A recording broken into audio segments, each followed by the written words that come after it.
केपी ओलीले नै भनेपछि राष्ट्रिय सभाबाट राजीनामा गरे भन्दै खिमलाल भट्टराईको भनाई। पृथ्वी सुब्बा गुरुङले भने गण्डकीमा अबको मुख्यमन्त्री पनि लमजुङबाटै। सत्यमोहन जोशीको मुटुको चालमा पनि समस्या। सामाजिक सञ्जालमा गरिने विज्ञापन खर्च पनि निर्वाचन खर्चमा समावेश हुने। असन्तुष्ट करिश्मा मानन्दर भन्छिन् केपी ओलीलाई माया गर्ने मान्छे हुँ, एमालेमै रहन्छु। 12 मा ठुलो परिणाममा नक्कली नोट सहित 3 जना पक्राउ। डेङ्गुबाट मृत्यु हुनेको संख्या 44 पुग्यो। माओवादी नेतालाई कमल थापाले गरे एमालेमा स्वागत। शेरबहादुर देउबाको उम्मेदवारी विरुद्ध परेको उजुरीमा आयोगले आजसम्ममा निर्णय गर्ने। हरेक 8 मा 1 जनालाई मानसिक स्वास्थ्य समस्या देखियो। सुदूरपश्चिमका 7 पहाडी जिल्लामा विद्युत अवरुद्ध। अब शनिबार विद्युत महसुल काउन्टर बन्द हुने। ल्यान्डफिल साइट पुग्ने सडक नियमित पखाल्दै काठमाडौँ महानगर। सन्दीपलाई 7 दिन हिरासतमा राख्न अदालतको अनुमति। जापान कन्सर्टमा र्यापर भिटेनको तमासा, टाउकोमा बोतल फुटाए मञ्चमै ढले। पुटिनले गरे युक्रेनी राजधानीमा रुसी मिसाइल हमलाको पुष्टि। एमालेले उम्मेद्वार नबनाएपछि करिश्मा मानन्दरले लिख्छिन् कोठाबाट बाहिर निस्केर सास फेर्नु राम्रो। इजालसमा सन्दीप लामिछानेको दाबी। जाहेरवाला नाबालिग होइनन्। एमाले नेतृत्वमाथि गंगा चौधरीको गम्भीर आरोप। विदेशी दबावमा परेर मलाई टिकट दिएनन्। भीम रावलले भने उचित समयमा बोल्छु। गच्छदारको मनोनयन फिर्ता गर्न माग गर्दै आयोगमा उजुरी। उपभोक्ताको ढाड सेक्दै आयल निगम। 4 पटक घटेर आउँदा पनि घटेन मूल्य। सन्दीप लामिछानेको बयान दरबार मार्गमै कफी पिउँ भन्दा मानिनन्, आफै होटलमा बसौँ भनिन्।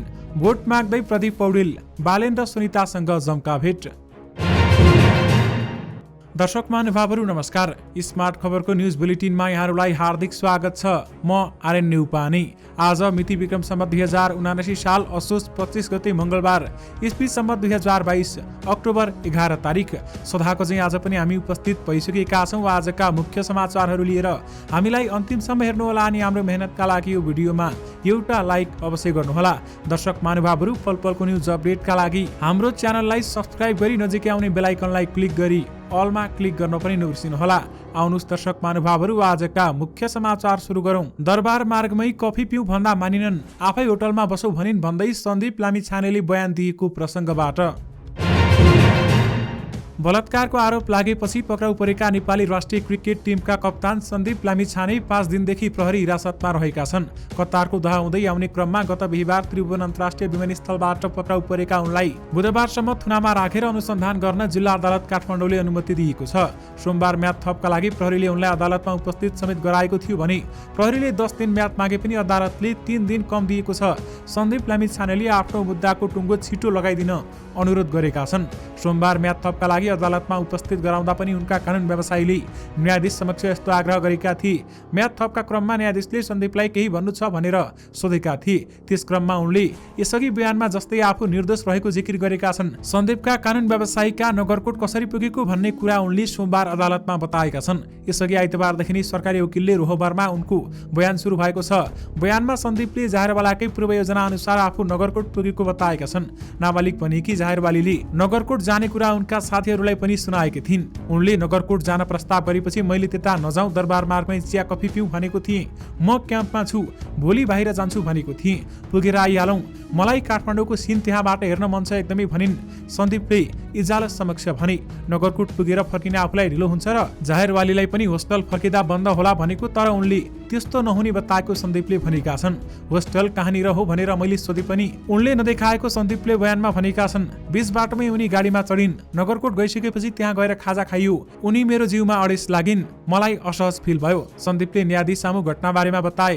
त्यस दिन नगरकोटबाट फर्क्यौँ भन्दा पनि जाहेरवालीले ढिलो भइसक्यो, आज नजाउँ यतै बसौँ भनेको सन्दीपले बताएका छन्। मलाई भोलि बाहिर जानुपर्छ, तिमीलाई पनि होस्टेल फर्किनुपर्छ भने त्यसपछि उनी रिसाएर गाडीमा बसिन्। फर्किँदा बाटोमा उनले मेरो होस्टेल बन्द भइसक्यो, अब जान मिल्दैन भनिन्। सन्दीपको बयानबारेमा उनका कानुनी सल्लाहकारले भने नगरकोट जाने क्रममै उनको उमेरको विषयमा पनि कुरा भएको सन्दीपले बताएका छन्। जाहेरवालीले 19 वर्ष भएको तर कागजातमा चाहिँ उमेर घटाएको बताएको सन्दीपले बताएका छन्। होस्टेल बन्द भएको र अब जान मिल्दैन भनेपछि उनकै आग्रहमा होटलमा बसेको सन्दीपको जिकिर भएको छ। अदालतमा सन्दीपले झुटो आरोप लगाएर आफ्नो करियर सकाइदिएको गुनासो गर्दै त्यसको उपचार के हुन सक्छ भनेर सोधेका थिए। त्यस्ता विषय मुद्दाको सुनवाईका क्रममा गर्न सकिने बताउँदै न्यायाधीशले आज भने थुनामा राखेर विषयमा मात्रै कुरा हुने जवाब दिएका थिए। जाहेरवालीको उमेरको विषयमा पनि अनुसन्धान गरिरहेको बताउँदै प्रमाण खोज्ने क्रममा रहेको अधिवक्ता सरोज कृष्ण घिमिरेले बताएका छन्। अर्कै कानुन व्यवसायी सुधा रिजालले पीडित भनिएकी किशोरीका 2वटा जन्म दर्ता रहेको पनि बताएकी छन्। यसको प्रमाण आफूसँग रहेको दावी गर्दै उनले उमेर समेत घटाएको पुष्टि भइसकेको सोमबार जिल्ला अदालत परिसरमै बताइन्। सन्दीप विरुद्ध गत भदौ 21 गते प्रहरी विरुद्ध गौशालामा बलात्कारको आरोपमा जाहेरी भएको थियो। जाहेरी पर्दा विदेशमै रहेका सन्दीप गत बिहीबार श्रद्धेय फर्किना साथ पक्राउ परेका थिए। दर्शक महानुभावहरू, यस बारेमा तपाईँहरूको धारणा के छ? हामीलाई यो भिडियोको कमेन्ट बक्स मार्फत बताउन भने नबिर्सनुहोला। नेकपा एमालेका नेता भीम रावलले आफूलाई टिकट नदिएको विषयमा उचित समयमा बोल्ने बताएका छन्। आज ट्विट गर्दै उनले आफूलाई उम्मेद्वार नबनाए पनि ठिक छ भनेर प्रचार गरिएको भन्दै आपत्ति समेत जनाए। मलाई उम्मेद्वार नबनाए पनि ठिक छ भनेको भनी प्रचार गर्नु कुनियत हो, उचित समयमा बोल्नेछु उनले भनेका छन्। आफ्नो नाम, क्षेत्र, जिल्ला र प्रदेशबाट प्रतिनिधि सभा सदस्यको उम्मेद्वारको रूपमा सर्वसम्मतले एकल पठाउँदा पनि केन्द्रले अन्याय किसिमले हटाएको पनि उनले बताएका छन्। उनले यस विषयमा प्रतिक्रिया दिन नसकेको र उचित समयमा बोल्ने समेत बताएका छन्। नेकपा एमालेले संसदको उम्मेद्वार नबनाएकोमा करिश्मा मानन्दरले सार्वजनिक असन्तुष्टि जनाएकी छन्।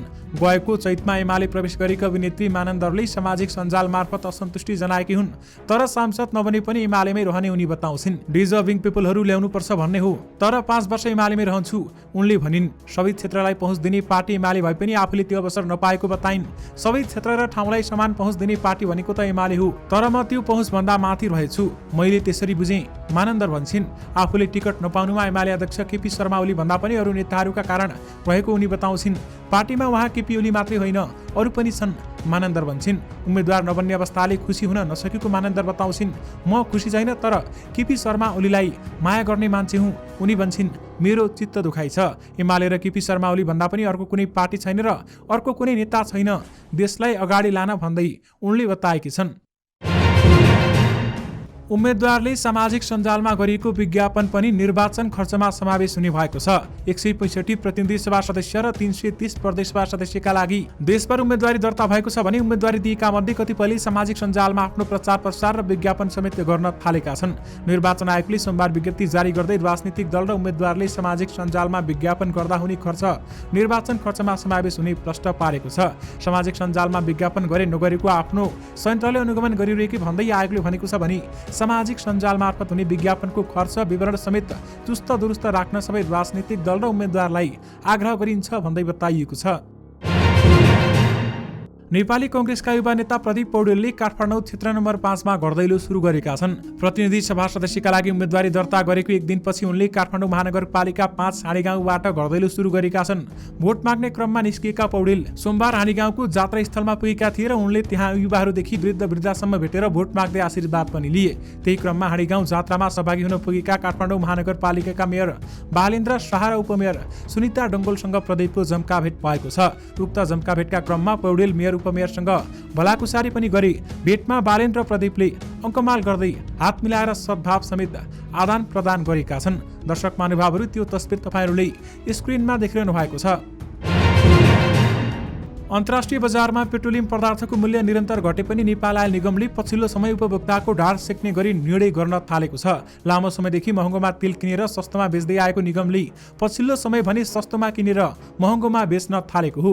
निगमले इन्डियन आयल कर्पोरेसन आइओसीसँग पेट्रोलियम पदार्थ किन्ने गरेको छ भने आइओसीसँग तेल किन्दा प्रत्येक 15 दिनमा मूल्य सूची आउने गर्छ, जस अनुसार पछिल्लो 2 महिनामा भारतबाट 4 पटक पेट्रोलियम पदार्थको खरिद लागत घटेर आइसकेको छ। तर नेपाल आयल निगमले यस बीचमा एक पटक पनि बिक्री मूल्य भने घटाएको छैन। यसअघि भदौ 16 गते भारतबाट पेट्रोलको मूल्य घटेर डिजेलको मूल्य बढेर आएको थियो। सो मितिमा आयल निगमले पेट्रोलको मूल्य स्थिर राखेर डिजेलको मूल्य सूची प्राप्त भएकै दिन बढाएको थियो।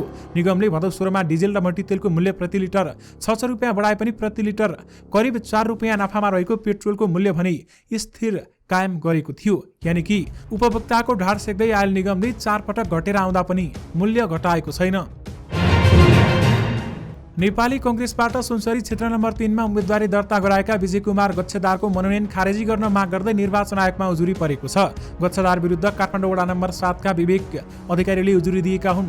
ललिता निवास प्रकरणमा भ्रष्टाचार मुद्दा खिपिरहेका गच्छेदारलाई चुनाव लड्ने नैतिकता नभएको भन्दै उनले खारेजीको माग सहित निवेदन दिएका हुन्। गच्छेदारले 2048 सालदेखि पटक पटक त्यस क्षेत्रमा निर्वाचित हुँदा राज्य शक्ति पद र पैसाको व्यापक दुरुपयोग गर्दै जनतालाई धम्काउँदै डर त्रास र प्रलोभन देखाएर निर्वाचन जितेको र मतगणनामा व्यापक धाँधली समेत गरेको भन्दै सर्वोच्चमा मुद्दा विचाराधीन छ। उक्त कुरा उजुरीमा भनिएको छ। न्युजमाथि लागेको आरोप फैसला नहुन्जेल निर्वाचनमा भाग लिन रोक लगाइयोस् भन्दै बताइएको छ। त्यस उजुरी सुनसरीको निर्वाचन अधिकृतको कार्यालयमा पठाइएको आयोगले जनाएको छ भने ललिता निवास प्रकरणमा गच्छेदार 10 लाख रुपियाँ धरोटी बुझाएर रिहा भएका थिए।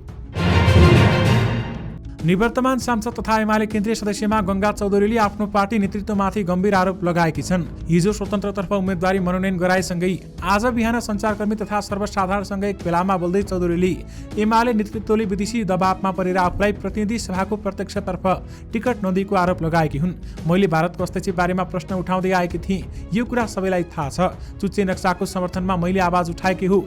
यसले एमालेमा यसअघि समानुपातिक तर्फ संसद बनाएकी चौधरीले रोष प्रकट गरिन्। तर आज नेकपा एमाले पनि बाहिरिया छिमेकी राष्ट्रको दबावमा परेर हामी जस्तो देशको हित चाहने व्यक्तिलाई टिकट दिएन भन्दै उनले असन्तुष्टि जनाएकी छन्। र्यापर भिटेन यति बेला सांगीतिक टुरको सिलसिलामा जापानमा रहेका छन्। आइतबार बेलुका राजधानी टोकियोमा नेपाली समुदायले कन्सर्ट आयोजना गरेको थियो, जहाँ भिटेन गायकी भन्दा आफ्नो हरकतको कारणले चर्चामा आए। कन्सर्टमा गीत गाउँदा गाउँदै उनले अस्वाभाविक व्यवहार देखाउन थाले। उनलाई संयमित तुल्याउन आयोजकलाई हम्मे हम्मे पर्न थाल्यो। गाउँदा गाउँदै बुत्तरले आफ्नो टाउकोमा हिर्काए। उनी एक्कासी मञ्चमा ढलेर त्यसपछि गीत गाएनन्। भुइँमै ढलेपछि दर्शकले उनको पक्षमा हुटिङ गरे, तर आयोजकले पानी छम्किएर केही बेरमा उठाए अनि त्यसपछि भिटेनले कन्सर्टमा गाउन नसक्ने बताए। दर्शकले हल्ला गर्न थालेपछि उनले आइन्दा सोझ नगर्ने र यही नै अन्तिम हुने पनि बताएका थिए। तर भिटेनले एक्कासी किन यस्तो हरकत गरेर स्टेजमा बेहोस भए भन्ने बारेमा दर्शक र आयोजकको आफ्नै तर्क रहेको छ। मदिराले लट्ठिएर भिटेनले यस्तो हरकत देखाएको त्यहाँ पुगेका दर्शक बताउँछन्। अर्कोतर्फ आयोजक चाहिँ मदिराको कारण भिटेन बेहोस नभएको दावी गर्छ। मदिराकै कारण उनी ढलेका हुन् वा स्वास्थ्यको कारणले भन्ने कुरामा मतै के छैन। यद्यपि बेहोस भएपछि उठेका उनले शारीरिक असन्तुलनको कारणले आफू ढलेको दावी गरेका छन् भने भिटेनले गाउन छाडेपछि आयोजकले उनलाई स्टेज पछाडि समेत लगेका थिए। बलात्कार आरोपमा पक्राउ परेका क्रिकेटर सन्दीप लामिछानेलाई 7 दिन हिरासतमा राखेर अनुसन्धान गर्न जिल्ला अदालत काठमाडौँले अनुमति दिएको छ। गत भदौ 5 गते 17 वर्षीय नाबालिकामाथि बलात्कार गरेको आरोप लागेका सन्दीपलाई 20 असोजमा प्रहरीले पक्रेको थियो, तर दशैंको बिदा परेका कारण अदालत बन्द भएकाले आज मात्र उनलाई अदालतमा उपस्थित गराइएको हो। कतारको दोहाबाट बिहीबार बिहान काठमाडौँ स्थित अन्तर्राष्ट्रिय विमानस्थल ओर्लिए लगत्तै सन्दीप पक्राउ परेका थिए भने काठमाडौँको गौशाला स्थित एक होटलको कोठामा राखेर सन्दीपले आफूलाई बलात्कार गरेको भन्दै ती नाबालिगले गत भदौ 21 गते प्रहरी विरुद्ध गौशालामा उजुरी गरेकी थिइन्। त्यति बेलामा सन्दीप क्यारेबियन लिग क्रिकेट खेल्न नेपाल बाहिर गएका थिए। उनी विरुद्ध उजुरी परेपछि नेपाल क्रिकेट संघ क्यानले सन्दीपलाई नेपालको राष्ट्रिय क्रिकेट टोलीको कप्तानबाट निलम्बन गरेको थियो। विशेष गरी सन्दीपलाई 7 दिन हिरासतमा राख्न अदालतले अनुमति दिएको छ। काठमाडौँ महानगरपालिकाले बन्चरे डाँडा ल्यान्डफिल्ड साइड पुग्ने सडक निरन्तर पानीले पखालेर सरसफाई गरिरहेको छ। महानगरका अनुसार फोहोर फालेर फर्किँदा गाडीले सडकमा हिलो बनाउने र फोहोर बोकेर जाँदा लिचेड चुहिने भएकाले नियमित एउटा ट्याङ्करले पानी हालेर सफा गरिरहेको हो। काठमाडौँ महानगरका मेयर बालेन्द्र शाह बालेनका सचिवालय सदस्य सुनिल लम्सालले सडक पखाल्नका लागि एउटा ट्याङ्कर सोही क्षेत्रमा राख्ने गरेको बताए। करिब 1 महिनादेखि सडकमा पानी हालेर पखाल्ने काम गरिएको उनको भनाइ रहेको छ। सिस्डोल र बन्चरे डाँडाका 20 भागमा पर्ने सडक खण्डमा स्थानीयलाई हिलोले सडकमा असर नहोस् र फोहोरको लिचेडले पनि असर नगरोस् भनेर दैनिक 9000 लिटर पानी छर्केर सफा गरिरहेका छौँ भन्दै लम्सालले भनेका छन्।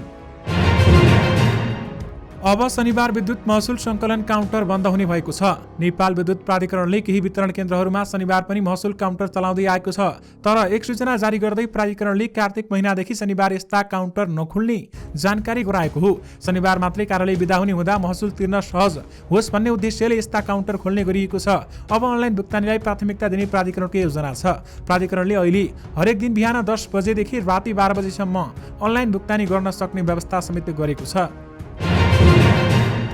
प्रधानमन्त्री तथा नेपाली कांग्रेसका सभापति शेरबहादुर देउबाको उम्मेदवारी विरुद्ध निर्वाचन आयोगमा उजुरी परेको छ। मतदाता नामावलीमा र नागरिकतामा देउबाको जन्ममिति फरक रहेकै भन्दै उजुरी परेको हो। डडेलधुराबाट प्रतिनिधि सभा सदस्यमा उम्मेदवारी दिएका देउबाको नागरिकतामा जन्ममिति 21 जेठ 2003 छ।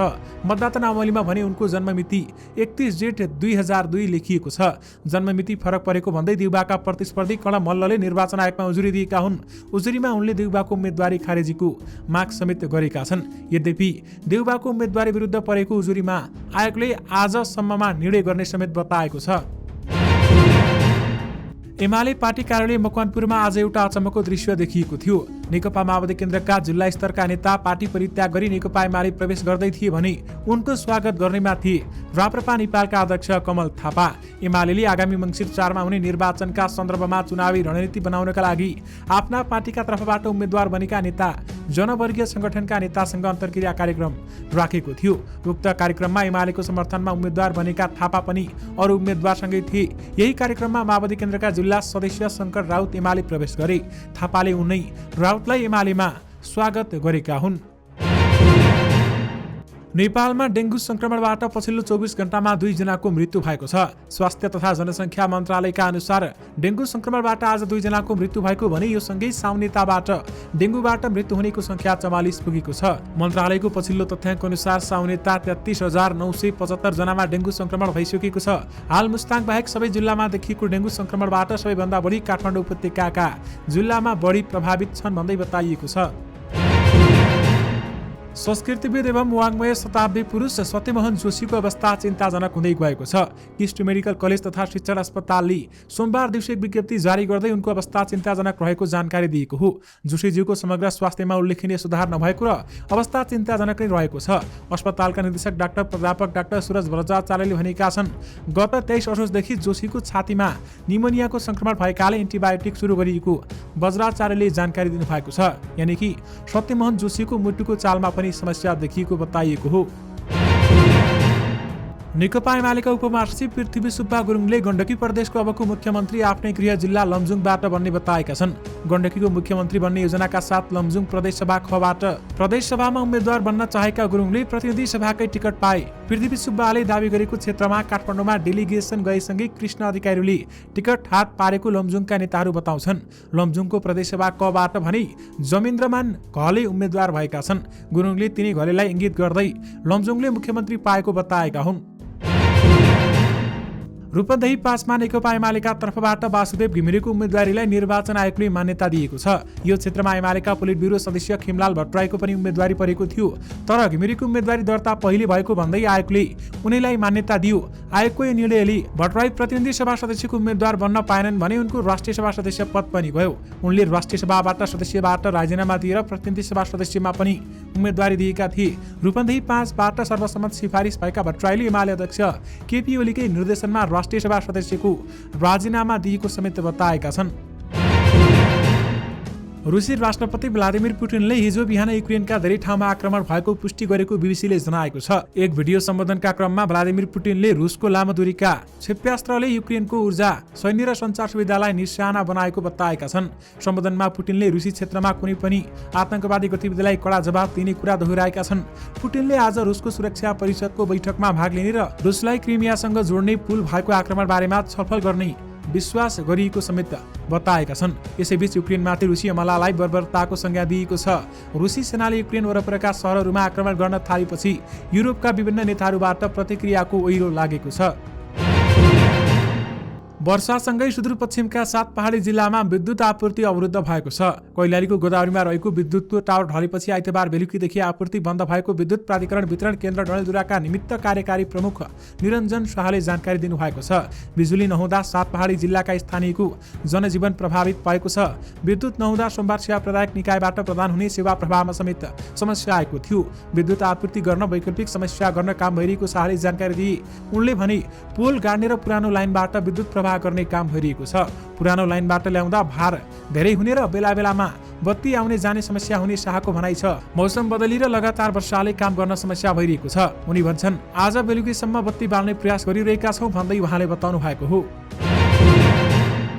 बारामा प्रहरीले ठूलो परिणाममा नक्कली नोट सहित 3 जनालाई पक्राउ गरेको छ। प्रहरीले भारत बिहारका राज्यका 25 वर्षीय रञ्जित कुमार मुखिया, बारा कलैया उपमहानगरपालिका 15 बस्ने 34 वर्षीय सैनुल्लाह अन्सारी, बारा सिमरनगढ नगरपालिका 2 मा बस्ने 36 वर्षीय बिनाका मुखिया बिनलाई पक्राउ गरिएको हो। उनीहरूको साथबाट 9 लाख रुपियाँको नक्कली नोट बरामद भएको जिल्ला प्रहरी कार्यालय बाराले जनाएको छ। असोज 21 गते साँझ 6 बजे इलाका प्रहरी कार्यालय सिमरनगढको टोलीले सिमरनगढ 5 कनकपुर टोलबाट उनीहरूलाई पक्राउ गरेको हो। दर्शक महानुभावहरू, हिजो अक्टोबर 10 यो दिनलाई हरेक वर्ष विश्व मानसिक स्वास्थ्य दिवसको रूपमा मनाइने गरिन्थ्यो। सधैँ झैं यस वर्ष पनि विश्व स्वास्थ्य संगठनले तय गरेको make mental health and wellbeing for all global priority भन्ने नाराका साथ नेपाल लगायत विश्वभरि नै यो दिवस साताव्यापी रूपमा विविध कार्यक्रममा मनाउने गरिन्छ। दर्शक महानुभावहरू, विश्व स्वास्थ्य संगठनले जुन 2022 मा प्रकाशित गरेको तथ्याङ्क अनुसार विश्वमा हरेक 8 जनामा 1 जनालाई मानसिक स्वास्थ्य समस्या हुने गरेको उल्लेख गरिएको छ। विश्व स्वास्थ्य संगठनका अनुसार आधाभन्दा बढी मानसिक स्वास्थ्य समस्यामा 14 वर्षभित्र सुरु हुन्छ र 24 वर्षको उमेरसम्ममा 75% देखिसकेको हुन्छ भन्दै बताइएको छ। दर्शक महानुभावहरू, यो सँगै तपाईहरुमाझ आजका सबै मुख्य समाचारहरू राखिसकेका छौं। फेरि पनि तपाईहरुमाझ नयाँ मुख्य समाचारको साथमा उपस्थित हुने नै छौं। अहिलेलाई भने मलाई बिदा दिनुहोस्। नमस्कार।